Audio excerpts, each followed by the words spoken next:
Anaemia मुक्त हरियाणा पूरे प्रदेश के हर जिले में चलाया जा रहा है अभियान और इसके तहत फरीदाबाद में भी अभियान चलाया गया है। किस तरह की स्थिति है फरीदाबाद की, चूंकि पहली बार इस तरह से आंकड़े सामने आ रहे हैं हमारे साथ में फरीदाबाद के सिविल सर्जन डॉक्टर विनय गुप्ता, उनसे बात कर लेते हैं। सर, पूरे हरियाणा में ये अभियान चलाया गया है एनीमिया मुक्त हरियाणा, फरीदाबाद की फिलहाल क्या स्थिति है? हम सभी सरकारी स्कूलों के अंदर हमारी एएनएम आंगनवाड़ी वर्कर जाकर सभी का हीमोग्लोबिन टेस्ट कर रहे हैं।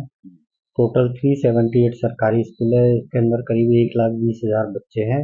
उनमें से 31 तारीख तक हमने 76,967 बच्चों का हीमोग्लोबिन चेक करा है। उसमें 48.8% बच्चे नॉर्मल आए हैं, 24.3% माइल्ड, 24.5% मॉडरेट और 2.4% सीवियर कैटेगरी के बच्चे के अंदर एनीमिया डिटेक्ट हुआ है। जो सीवियर कैटेगरी के बच्चे हैं उनको हम उनके अस्पताल में लाकर उनके सारे टेस्ट करा के टाइप ऑफ एनीमिया आइडेंटिफाई करके जिनको ब्लड की जरूरत है उनको ब्लड चढ़ाएंगे और जिनको दवाइयों की जरूरत है, दवाइयों के थ्रू ठीक हो सकते हैं, उनको दवाइयाँ देंगे। अच्छा, एक आप जो कह रहे हैं एचबी जो ब्लड की बात कर रहे हैं, हीमोग्लोबिन बेहद कम पाया गया, उनका इलाज आप करेंगे, लेकिन इसके पीछे वजह क्या है जो इतना नीचे आया है शरीर? इसके पीछे मेनली लोगों को जागरूक नहीं है कि क्या चीजें खानी चाहिए, किन चीजों के अंदर आयरन ज्यादा होता है। वो चीजें बच्चे कम खाते हैं और बड़े लोग भी कम खाते हैं, उसकी वजह से एनीमिया हो जाता है। किसी किसी बच्चे के अंदर हेलमिंथिक इन्फेक्शन होकर उसके हो जाता है, उसकी वजह से भी वो ब्लड को पूरी तरह से एब्जॉर्ब नहीं कर पाते हैं और जो एस्केरिस या जो भी वो होते हैं वो उसको खा जाते हैं। जो रिच डाइट जो हम हमारे डाइट के अंदर लेते हैं, तो उन बच्चों को हम एल्बेंडाजोल की टैबलेट 15 दिन में एक बार देते हैं बच्चों को, और आयरन की गोलियां बच्चों को उनकी सीवियरिटी के हिसाब से देते हैं। इसके अलावा हम आयरन रेगुलर बच्चों को देते हैं जिससे कि उनके अंदर एनीमिया ना हो।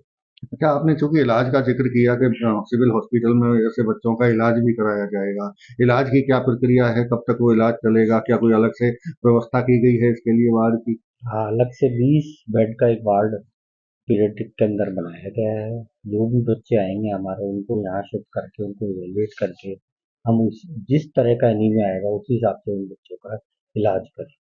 तो ये जो आप अब क्योंकि अभियान अभी भी जारी है, आप बता रहे हैं कि 76,000 के करीब आप बच्चों की जांच कर पाएंगे अभी तक, कब तक ये चलेगा अभियान और क्या उम्मीद है, क्या ये आंकड़ा और बढ़ सकता है?